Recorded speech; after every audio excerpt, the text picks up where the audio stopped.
The morning sun gleamed off the polished exteriors of exotic cars lined up like precious jewels behind the spotless glass walls of Elite Motors, Beverly Hills' most exclusive luxury dealership. The kind of place where money alone wasn't enough to get you through the door. You needed the right name, the right connections, the right everything. Kanye had woken up that morning with one thought on his mind. He wanted something new in his garage, something nobody else in the industry had yet. Not another Lamborghini or Ferrari that every other rapper owned. He wanted something truly special, something that made a statement. He'd heard whispers about a limited edition hypercar, only 20 being made worldwide, and Elite Motors had secured 3 of them for the American market. One phone call and he'd confirmed they had one still available, a sleek, matte black beast with gold accents that seemed designed specifically with his aesthetic in mind. "You coming with?" Kanye had asked his assistant while scrolling through his phone, not bothering to look up. "Can't today," his assistant replied, already juggling 3 separate crises that had popped up that morning. "Got the situation with the merchandise delivery to handle and your studio session's been moved up." Kanye waved him off. "Whatever. I don't need babysitting to buy a car." His security detail cleared his schedule for a 2-hour window that afternoon. His normal driver had called in sick, so he decided to take one of his less flashy vehicles, a black Mercedes SUV with tinted windows, and drive himself. No entourage, no fanfare, just a man going to buy a car worth more than most people's homes. As he pulled into the dealership's private lot, he noticed something different about the place. The security guard at the gate barely glanced at him, just waved him through to visitor parking rather than the VIP section he was accustomed to. Kanye frowned but didn't think much of it. Maybe the guy was new. The dealership gleamed under the California sun, all glass and chrome and perfectly polished surfaces. Inside, salespeople in impeccable suits floated between displays, attending to clients with practiced smiles and deferential nods. A man in a dark blue suit approached a middle-aged couple examining a sports car, offering them champagne from a tray. Another guided a young tech entrepreneur toward the back, where the truly exclusive models were kept. Nobody approached Kanye. He stood near the entrance for nearly 5 minutes, taking in the scene, waiting for the typical rush of recognition and attention. He'd dressed down today. Simple black jeans, a plain white t-shirt, his own brand of sneakers, and a baseball cap pulled low. Comfortable but still designer everything. Nothing flashy, no logos, but quality anyone in the know would recognize instantly. Still nobody came. Fine. He wasn't here for the red carpet treatment anyway. He was here for the car. Kanye walked purposefully toward the main desk where a woman with a perfect blonde bob sat typing on a sleek computer. "I'm here about the Panthera," he said, not bothering with pleasantries. The Panthera was the hypercar he'd called about. 1,500 horsepower, 0 to 60 in under 2 seconds. Cutting-edge tech that made it practically a street-legal race car. The receptionist looked up with a practiced smile that didn't reach her eyes. "I'm sorry, sir, the Panthera models are only available for viewing by appointment with our specialist sales team. I called earlier." "They're expecting me," Kanye replied, feeling the first twinge of irritation. Didn't she know who he was?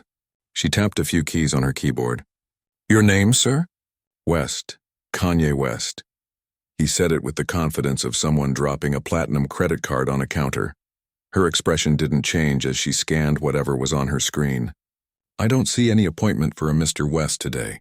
Our Panthera specialist is currently with clients who've been on our waiting list for months. Perhaps you'd like to schedule a proper appointment for another day." The dismissive tone in her voice set something off in him. Kanye leaned forward slightly. "Check again. I specifically confirmed this morning. A security guard, tall, broad-shouldered with an earpiece, drifted casually closer to the desk, pretending to examine a display case nearby. "Sir, I can assure you there's no appointment in our system. The Panthera is a very exclusive vehicle with a lengthy approval process for potential buyers. If you're interested, I'd be happy to take your information and have someone contact you about beginning that process." Her tone had shifted from professional to slightly condescending. Kanye felt his face getting hot. He hadn't been treated like this in years, like some regular person off the street who couldn't afford what they were looking at. Like he didn't belong.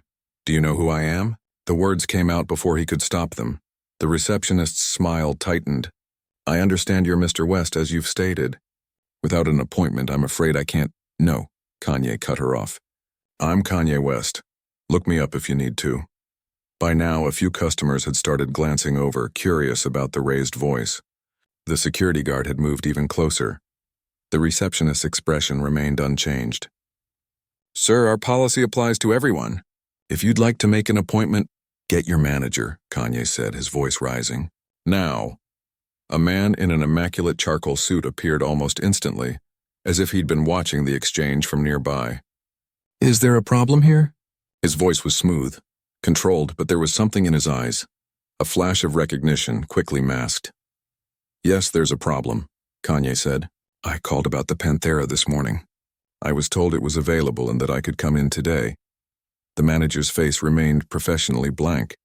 I apologize for any miscommunication, Mr. West, but our Panthera models are only available to pre-approved clients who have gone through our qualification process. We're simply following company protocol. Kanye felt something snap inside. All the times he'd been in spaces like this before fame, followed around by suspicious security guards, treated like he couldn't afford what he was looking at. All of it came rushing back. Protocol? His voice echoed in the showroom, causing more heads to turn. I've bought 6 cars from your other locations. I could buy this entire showroom if I wanted to. The manager's expression hardened almost imperceptibly. Sir, I'm going to have to ask you to lower your voice or take this conversation outside. That's when Kanye noticed them, the phones. At least 3 customers had their phones out, recording the scene. His heart sank even as his anger rose. This would be online within minutes, you know what? Forget it. Kanye turned to leave, then spun back around. Your loss. I'll take my business somewhere that actually deserves it. As he turned to walk out, he heard a voice from across the showroom. Wait, is that Kanye West? Too late.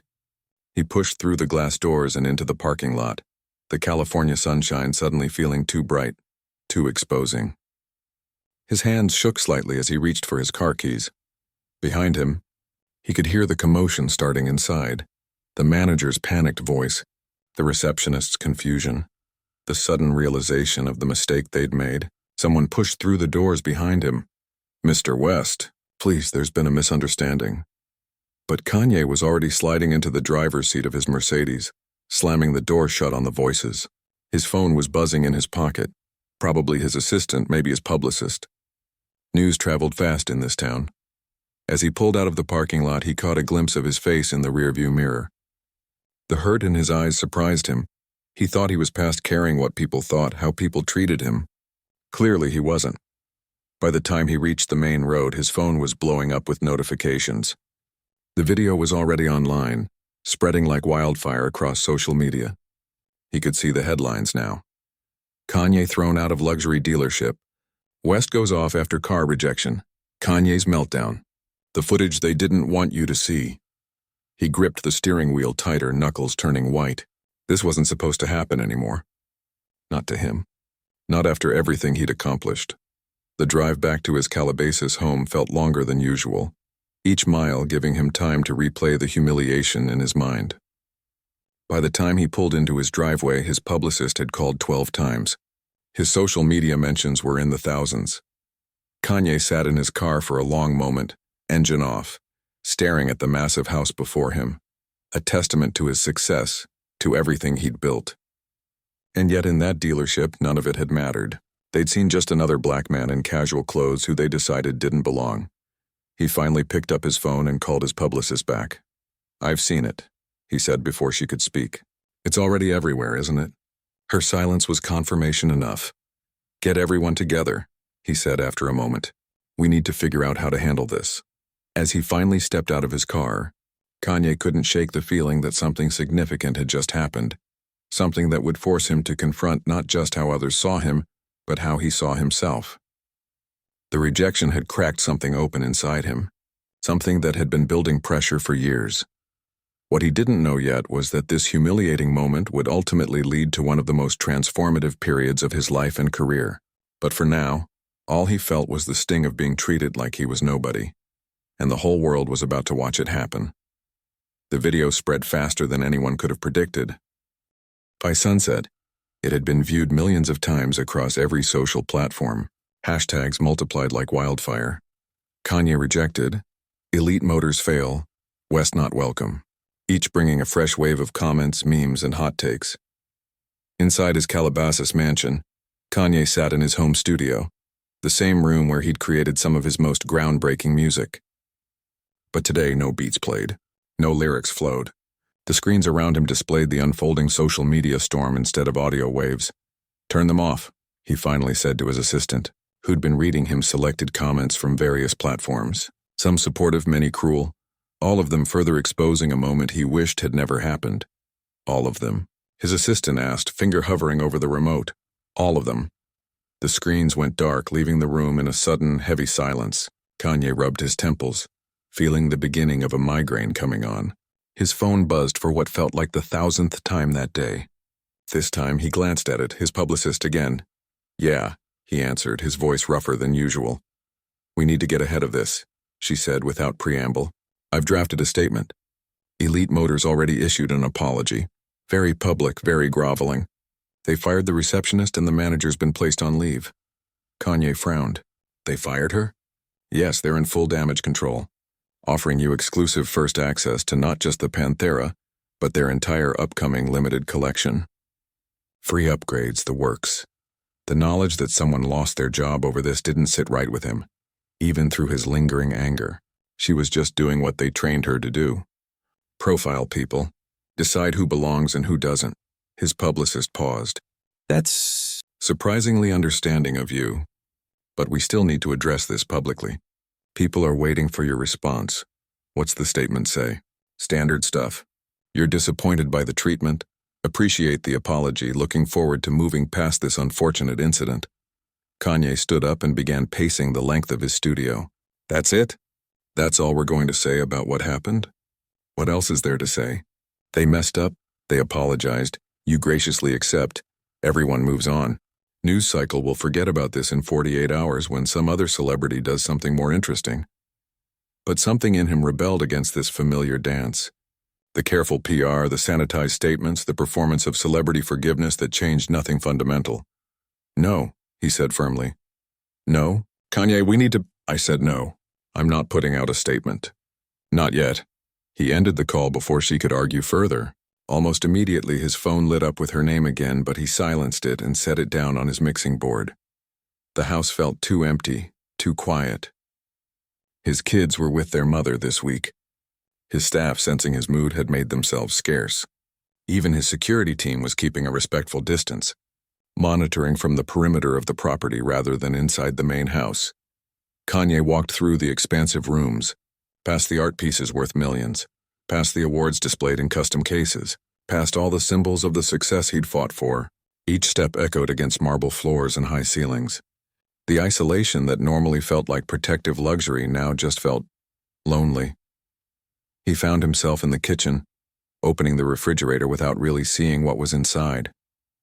His private chef had left prepared meals, neatly labeled with reheating instructions, but nothing appealed to him. He closed the door and leaned against it, suddenly exhausted. His phone began ringing again from the other room. Probably his publicist again, or maybe his manager, or any one of dozens of people whose job it was to shield Kanye West, the brand, from the fallout of Kanye West, the man's actions and experiences. Instead of returning to answer it, he grabbed his car keys from the counter. Not the Mercedes he'd driven earlier. That one now felt tainted by the memory of driving home in humiliation.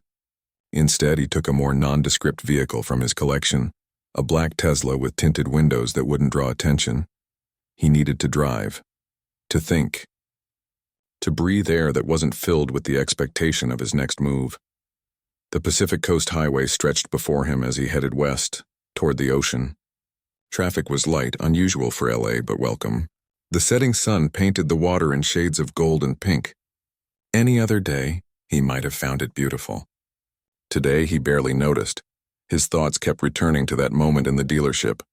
The receptionist's dismissive look. The manager's too-late recognition. The phone's recording his reaction, and beneath it all, the feeling that had been gnawing at him for months, maybe years, that something fundamental had shifted in his life and he hadn't fully acknowledged it. Fame had changed from something he chased to something that chased him. Success had morphed from freedom into its own kind of cage. 3 hours and many miles later, Kanye finally returned home.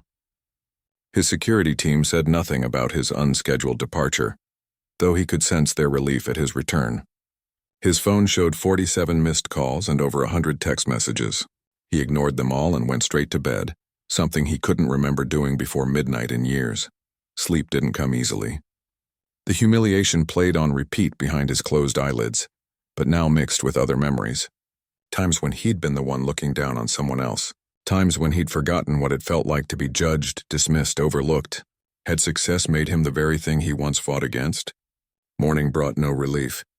The story had evolved overnight, with entertainment news shows dedicating segments to the Kanye incident, complete with experts analyzing his reaction, body language specialists breaking down his expressions, and cultural commentators debating the racial undertones of the rejection.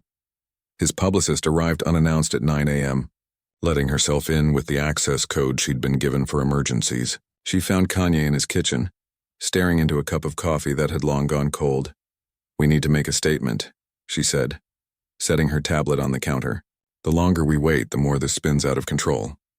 Kanye looked up at her. In the harsh morning light, he noticed for the first time the dark circles under her eyes, the tension in her shoulders. She'd probably been up all night trying to contain this. "You know what bothers me the most?" he said, ignoring her urgent tone. "Not that they didn't recognize me, but that if I wasn't me, if I was just some regular guy who saved up for years to buy his dream car, they still would have treated me exactly the same way. Looked at my skin, looked at my clothes, and decided I didn't belong there." His publicist's expression softened slightly. "I know, and that sucks. But no, I don't think you do know," Kanye cut in, his voice quiet but intense. "Because the minute they realized who I was, everything changed. Suddenly I was worthy. Suddenly I belonged. Not because anything about me as a person changed in that moment, just because of who they thought I was." He stood up, leaving the untouched coffee on the counter. "And the worst part? I've been playing that game too. Letting my name, my fame, my money do the talking for me, forgetting what it feels like to be on the other side." His publicist watched him carefully. "Kanye, what are you thinking?" "I'm thinking I need some time. Away from all this." He gestured vaguely, encompassing his mansion, his career, the celebrity apparatus that surrounded him. "I need to remember some things I think I've forgotten." Alarm flashed across her face. "What does that mean exactly?" "We're in the middle of a PR situation here. Your new album drops in 3 months. You have commitments, contracts." "I'm not saying I'm walking away from my career," Kanye clarified. "I'm saying I need some perspective. Some real perspective." His phone buzzed again, another call from the label, no doubt wondering why their star artist had gone silent in the middle of a media firestorm. "Tell them I'll be unavailable for a while. Cancel my appearances for the next 2 weeks." 2 weeks? "Kanye, you can't just—" "I can, and I am." His tone left no room for argument. "The album will be fine. Everything will be fine, but I need this time." His publicist looked like she wanted to argue further, but something in his expression stopped her. Instead, she nodded reluctantly. "What should I tell people about why you've gone silent?" Kanye thought for a moment. "Tell them I'm working on something new. Something important." He wasn't sure exactly what that something was yet, but as his publicist gathered her things and left to manage the fallout of his decision, Kanye felt the first real moment of clarity he'd had since walking into that dealership.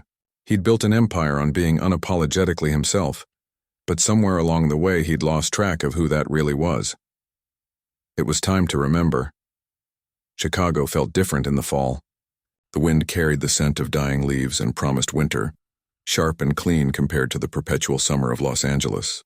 Kanye pulled his jacket closer as he walked through his old neighborhood on the south side. 20 years since he'd lived here, and some things hadn't changed at all.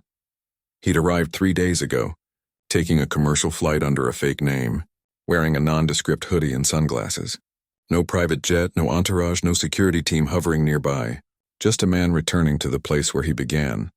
The small apartment he'd rented through a friend of a friend was nothing like his California mansion, just a bedroom, bathroom, and a combined kitchen. The anonymity felt strange at first, then increasingly comfortable. His phone, with its endless notifications, remained powered off in a drawer. He'd brought a different phone, a basic model with a new number that only 3 people had. His mom's old friend who still lived in the neighborhood, his cousin who'd promised to check on his LA house, and his kid's mother in case of emergency. As he walked, he found his feet taking him to familiar places. The corner store where he'd bought penny candy as a kid. The basketball court where he'd spent summer afternoons. The community center where he'd played his first beats for an audience.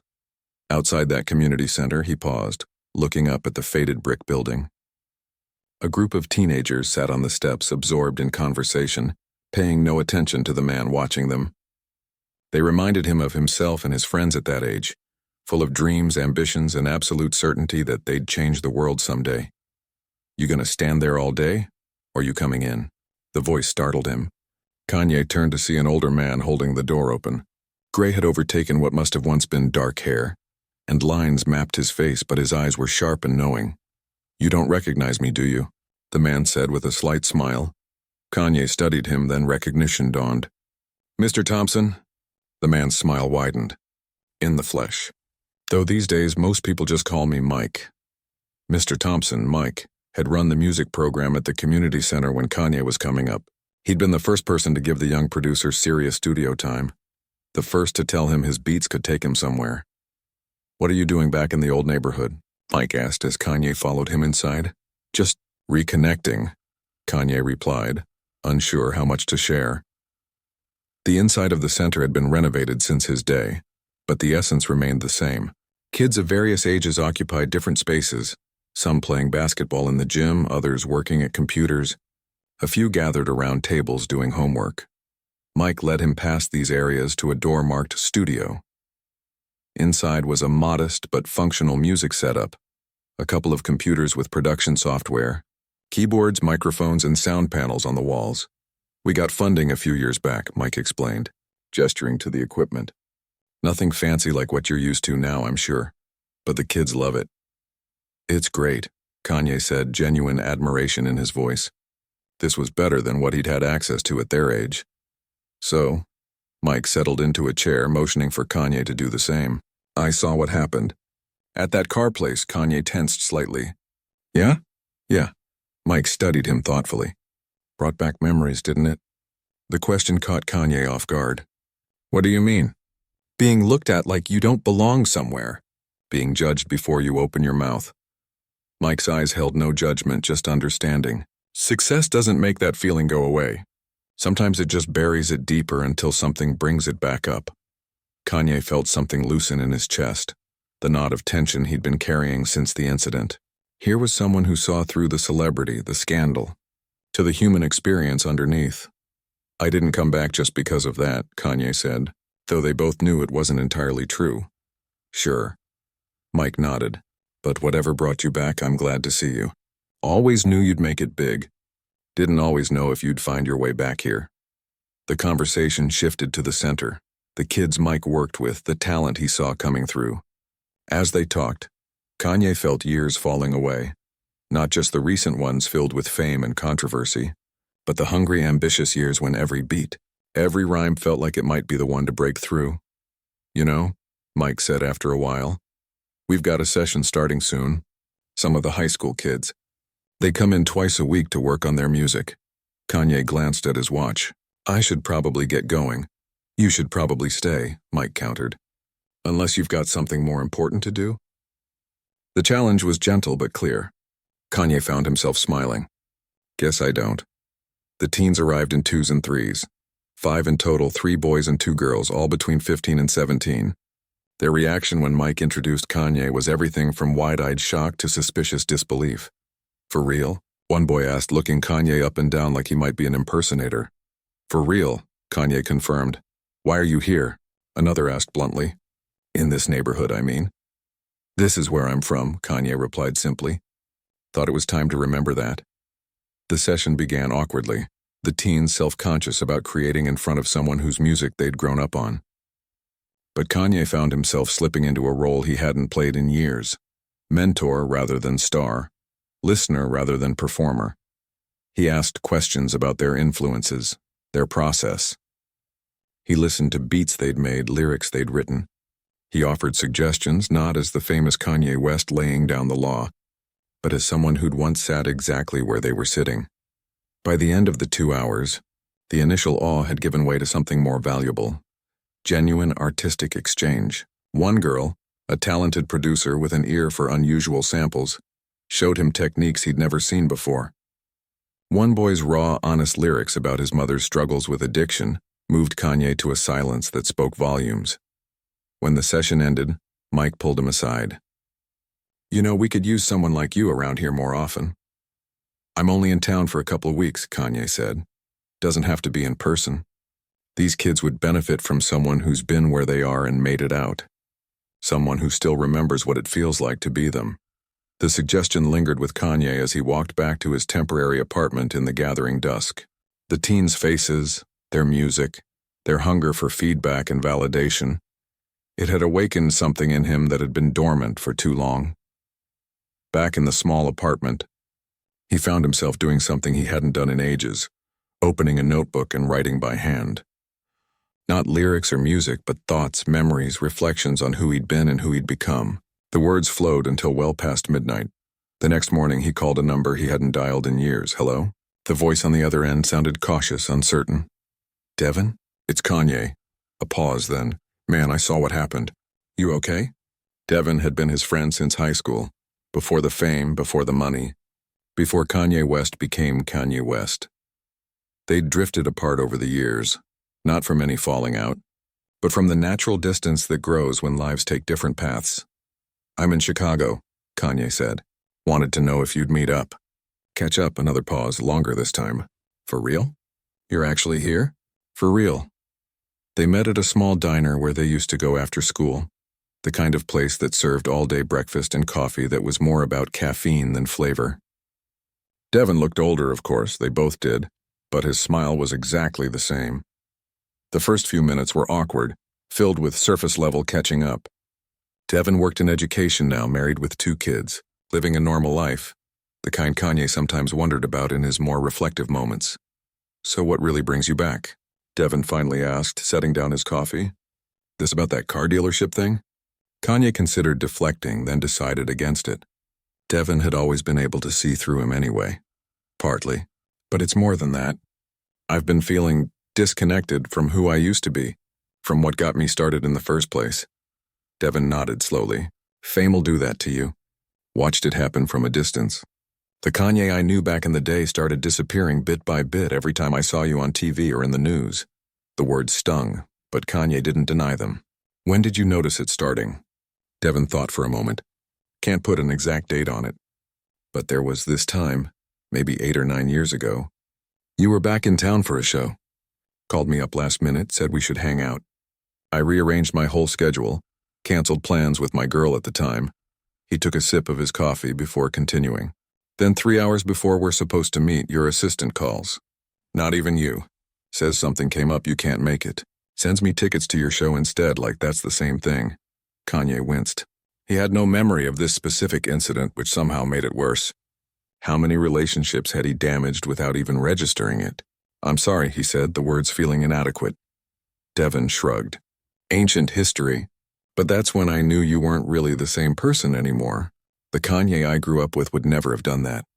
The conversation deepened from there, honest in a way Kanye hadn't experienced in years. Devin didn't defer to him as a celebrity or treat his words as gospel. He pushed back, questioned, challenged, the way only someone who knew you before you were somebody can.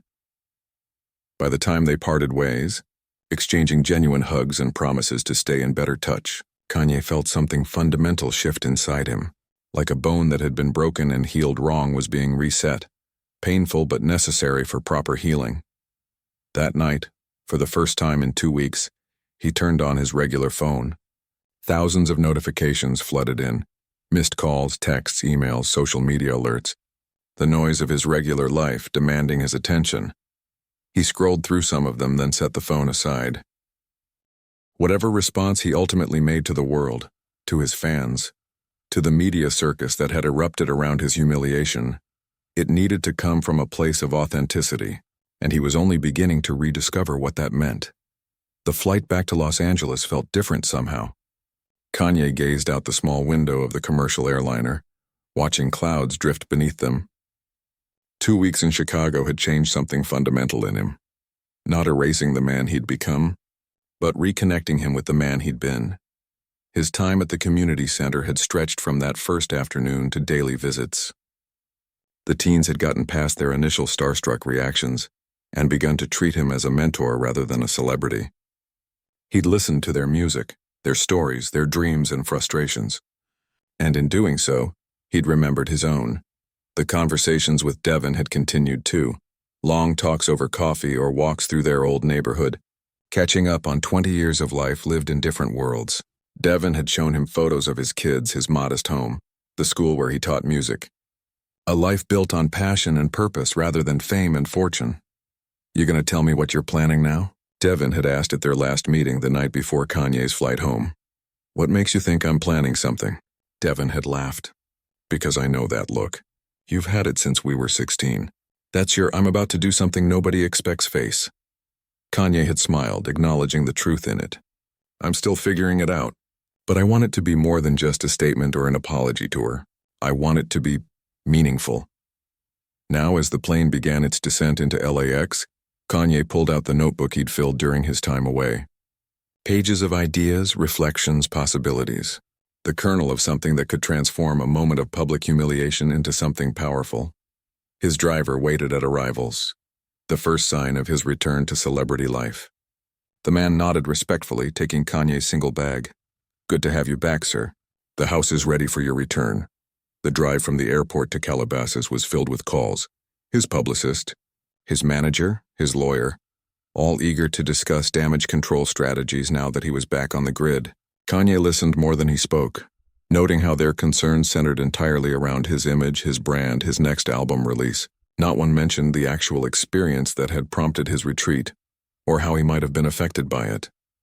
"We need to schedule a sit-down interview," his publicist said. "Oprah would be ideal, but her team is hesitant given the last time. Maybe Trevor Noah?" "Not yet," Kanye replied, watching the familiar landscape of LA pass by the window. "Kanye, we've already waited too long." The narrative can wait," he interrupted firmly. "I have some things to work out first." At home, everything was exactly as he'd left it. Immaculate, luxurious, and strangely empty despite its size. Kanye dropped his bag in the entryway and walked through the house, seeing it with fresh eyes. So much space for one person. So many rooms he rarely entered. In his studio, he sat at his workstation and powered everything up for the first time in 2 weeks. The familiar hum of equipment was comforting, like greeting an old friend. He opened a new project file and began to work. Not on music, but on something different. A blueprint. Days passed in a blur of creativity and purpose. Kanye emerged from his studio only to eat, sleep briefly, and make specific calls. Not to his usual circle of industry contacts, but to people outside his normal orbit. An engineering professor at MIT, the director of a youth program in Detroit, a former automotive designer who now taught at an art school in Atlanta. His team grew increasingly concerned. The expected public statement never came. The interview offers went unanswered. Kanye West, never known for his silence, had become uncharacteristically quiet in the public sphere. "People are starting to talk," his manager warned during one of his daily check-in calls. "They're saying you've had some kind of breakdown." "Let them talk," Kanye replied calmly. "The label is getting nervous about the album. The album will be fine." "Kanye, you need to—" "What I need," Kanye cut in, "is for everyone to trust that I know what I'm doing." "Can you do that?" The silence on the other end was telling. "I thought not," Kanye said, not unkindly. "That's okay. You will." A week after his return, Kanye finally agreed to a meeting, not with the media or his label, but with his full team, publicist, manager, lawyer, and several key advisors who helped run his various business ventures. They gathered in the sleek conference room of his home office space, expressions ranging from concern to barely concealed frustration. "Thank you all for coming," Kanye began, standing at the head of the table rather than sitting. "I know you've been worried about my silence since the incident, about what it means for the brand, for the album rollout, for our partnerships and plans." His publicist nodded eagerly. "Exactly. And we have a comprehensive strategy to address—" "I'm not interested in damage control," Kanye interrupted, his voice calm but firm. "I'm interested in transformation." He pressed a button on a remote, and the large screen on the wall came to life, displaying the blueprint he'd been developing. Not for a new album or fashion line or architectural project, but for a program. A foundation, what is this? His lawyer asked, leaning forward to study the screen. This, Kanye said, is Future Makers. A program that will identify and nurture young talent in automotive design, engineering, and sustainable transportation technologies, with a focus on communities like the one I grew up in, communities where kids with vision and creativity rarely get the chance to enter these fields. The room fell silent as he outlined the plan, a partnership between his own considerable resources and several universities, design schools, and technology companies, scholarships for promising students, mentorship programs connecting industry veterans with young creators, community innovation centers in underserved neighborhoods, starting with Chicago's South Side. The car industry, Kanye explained, is just the entry point. Transportation affects everything: how people live, work, access opportunities. It's about mobility in every sense of the word. And it's an industry that has historically excluded the very communities that could bring the most innovative perspectives to its future. He changed the slide to show renderings of a building, a former auto factory in Chicago, reimagined as the first Future Makers Innovation Hub. I've already purchased the building. Renovation begins next month. His team exchanged glances, expressions shifting from confusion to cautious interest.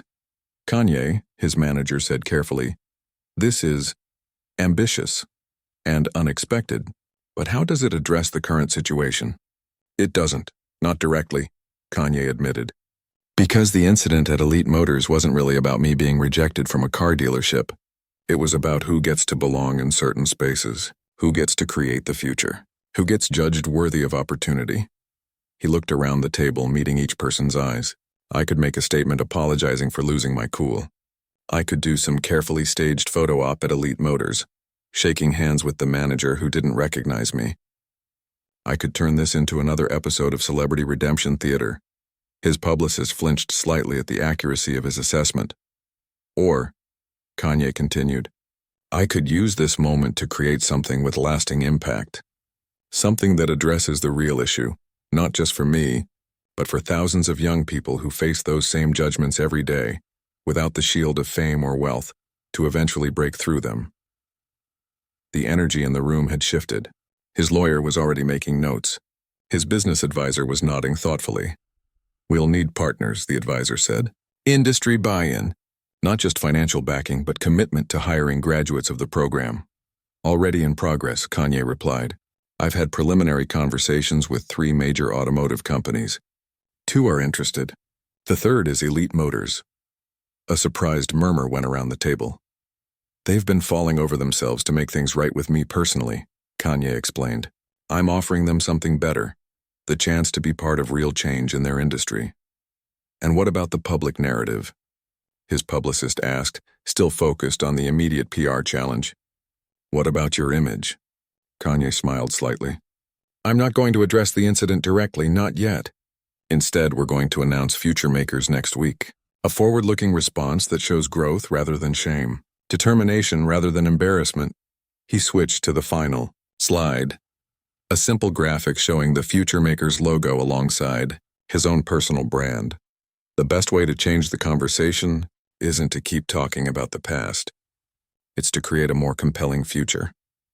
The meeting continued for hours, his team gradually shifting from damage control mode to engagement with the new vision. By the time they left, the energy had transformed, skepticism giving way to excitement, concern to collaboration. Alone again, Kanye returned to his studio, feeling a sense of purpose stronger than anything he'd experienced in years. The humiliation of that day at the dealership hadn't disappeared from his memory, but it had become something different, a catalyst rather than a wound. His phone buzzed with a text from Mike, the community center director in Chicago, responding to the plans Kanye had shared earlier. "Those kids you met are exactly who this program is for. When can we tell them?" Kanye smiled as he typed back, "Soon, very soon." Another buzz, this one from Devin. "Just saw the blueprint you sent. This is the most Kanye West thing you've done in years. The old you would be proud." That night, Kanye did something he hadn't done in months. He worked on music. Not for the album that was supposed to drop in 2 months, but something new. something that captured the journey from humiliation to purpose, from rejection to vision. As the beat took shape beneath his fingers, he felt the pieces of himself coming back together, not as they had been before, but in a new configuration. The hungry young producer from Chicago's South Side, the boundary-breaking artist who'd changed the sound of modern music, the controversial celebrity with the oversized ego, the humbled man who'd been reminded of what it felt like to be judged and found wanting. All of these were part of him. None defined him completely. What would define him now, he decided, as the music flowed into the early hours of morning, were the actions he would take next. The future he would help create, not just for himself, but for those who would come after him. The redemption that would shock the world wasn't about restoring his image or regaining his pride. It was about something bigger. 6 months after the incident at Elite Motors, a crowd gathered outside a renovated factory building in Chicago's South Side. The old auto plant, once abandoned and covered in graffiti, now gleamed with new purpose. Solar panels lined the roof. Living walls of plants softened the industrial exterior. A sleek sign above the entrance read, "Future Makers Innovation Hub." News vans lined the street, cameras aimed at the red ribbon stretched across the entrance. Reporters checked their microphones and adjusted their positions. This wasn't just another celebrity charity launch. The buzz around Kanye's mysterious new project had built steadily over months of carefully controlled information releases, turning today's grand opening into a major event. Inside the building, away from the growing crowd, Kanye stood alone in what would soon be the main workshop space. The room was filled with cutting-edge equipment, 3D printers, digital design stations, prototype areas, and sustainable materials labs. Everything young creators would need to bring their transportation visions to life. He ran his hand along one of the workbenches, remembering the community center where he'd found his own creative voice as a teenager. This space was what he'd dreamed of having back then. Not just the equipment, but the belief that his ideas mattered. That he belonged in rooms where the future was being designed. 10 minutes until we open the doors, his new project director said, appearing at his side. She'd been one of his first and most important hires, an engineer with experience in both automotive design and education, who'd grown up just a few blocks from this very building. Kanye nodded, straightening the simple black jacket he wore over a white t-shirt. No designer labels today, no flashy statements. This wasn't about him or his brand. "The first group is ready," she continued. "They're pretty nervous about meeting you." The first group was the initial cohort of future makers, 20 teenagers selected from Chicago schools for the pilot program.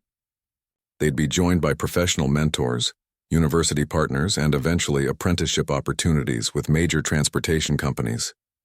But today was about them, these 20 kids with dreams bigger than their circumstances. "Tell them I'm nervous about meeting them too," Kanye replied with a small smile. "They're the ones with the ideas that are going to change everything." His project director looked at him with something like approval before heading back toward the classroom area where the teens waited. In the 6 months they'd worked together, she'd gone from skeptical of his commitment to fiercely protective of their shared vision. Kanye took a deep breath and headed toward the main entrance. It was time. Outside, the crowd had grown. Industry executives in expensive suits stood alongside community members who'd watched the old factory transform over recent months.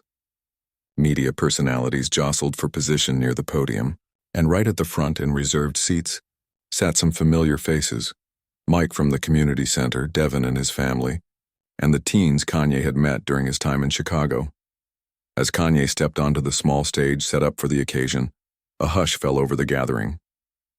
This was his first major public appearance since the Elite Motors incident. No interviews, no statements, just occasional social media posts, teasing the Future Makers project without explaining its full scope. He approached the microphone, scanning the crowd briefly before speaking. "Thank you all for coming today. 6 months ago, something happened that many of you saw online or on TV. I walked into a luxury car dealership and wasn't recognized. I was judged based on appearances and found wanting." A ripple went through the audience. They hadn't expected him to address the incident so directly. That moment went viral. People laughed. They made memes. They debated whether I overreacted or whether the dealership was wrong. But the truth is, what happened to me that day happens to people, especially young people from neighborhoods like this one, every single day. The only difference is when it happens to them, there are no cameras, no viral videos, no public apologies. Kanye paused, letting his words settle. What I experienced for a few minutes in that showroom is what too many talented young people experience, their entire lives being told they don't belong in spaces where futures are imagined and created, being judged before they can show their gifts, being excluded from industries that need their perspectives. He gestured to the building behind him. Future Makers isn't about cars. It's not even primarily about transportation. It's about who gets to design the world we all live in. It's about making sure the next generation of creators comes from everywhere, not just from privileged backgrounds or elite schools. As he continued outlining the program, the educational components, the mentorships, the industry partnerships, Kanye felt a confidence unlike anything he'd experienced on stage before. This wasn't the brash certainty of his younger performances or the provocative stance of his controversial moments. This was something steadier, more grounded. When he finished his brief speech, he introduced the project director and the first cohort of Future Makers students, who joined him on stage to thunderous applause. The teens, initially shy under the media attention, grew animated as they described their projects and visions. As the formal ceremony concluded and the ribbon was cut, allowing guests to tour the facility, a sleek black car pulled up to the curb. The CEO of Elite Motors stepped out, accompanied by two executives. They made their way through the crowd toward Kanye. This meeting had been carefully negotiated over weeks. Not a publicity stunt, but a genuine partnership discussion. The luxury car company, after extensive internal reflection prompted by the incident, had committed to being the first major industry partner for Future Makers, pledging not just funding but apprenticeships and eventual job placements. The CEO extended his hand. "Congratulations on creating something extraordinary, Mr. West." Kanye shook it firmly. "Thank you for being willing to be part of the change." No cameras captured this exchange. It wasn't for show. The real work would happen in the months and years to come, as the partnership either proved itself genuine or faltered under scrutiny.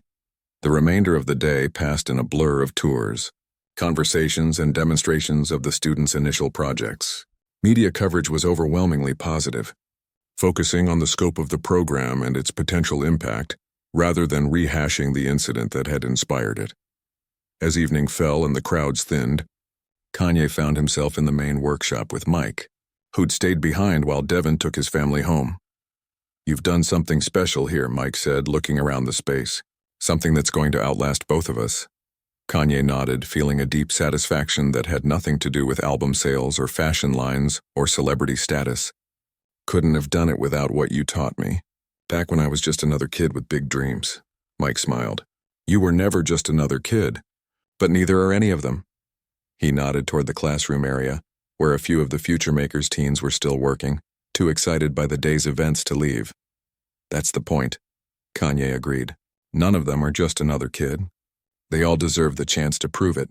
Later that night, after everyone had gone and the building stood quiet in the Chicago darkness, Kanye sat alone in his hotel room, scrolling through the day's coverage on his phone. Article after article described the program's launch as a triumph, a redemptive transformation of a moment of public humiliation into something with lasting impact. One headline in particular caught his eye. "Kanye West's redemption shocks the world. How a viral rejection led to revolutionary youth program." He smiled slightly at the dramatic phrasing, but couldn't deny its fundamental truth. The world had indeed been shocked, not by another celebrity apology tour or carefully crafted image rehabilitation, but by genuine action and commitment to change. His phone buzzed with a text from his project director. Applications already coming in from other cities. Detroit wants to be next, then Atlanta. This was just the beginning then. Future Makers wouldn't be limited to Chicago or to the automotive industry. The model could expand, adapt, grow beyond what even he had initially envisioned. Kanye set his phone aside and walked to the window, looking out at the city skyline. 6 months ago, he'd stood in a luxury car showroom feeling humiliated, rejected, unseen. The man who had everything yet still vulnerable to being judged and dismissed. That moment could have become just another celebrity incident, forgotten in the next news cycle. Instead, it had become the catalyst for something meaningful, something that would give thousands of young people the thing he'd been denied that day, the chance to belong in, spaces where futures are created. The true redemption wasn't in the positive press or industry partnerships or public accolades. It wasn't even in repairing his own image or ego. It was in the transformation of pain into purpose, humiliation into vision, a moment of exclusion into a movement for inclusion. As the Chicago night deepened around him, Kanye felt a sense of peace he hadn't experienced in years. His journey from that car showroom to this moment had been one of returning to himself, not the self that fame had created, but the core of who he'd always been. The young dreamer from the South Side who'd wanted to change the world through creativity and vision. In finding his way back to that essential self, he hadn't abandoned the man he'd become, with all his complexities, contradictions, and hard-won wisdom. Instead, he'd integrated his past and present into something stronger, more authentic, more purposeful. The redemption that had shocked the world wasn't an ending. It was a beginning,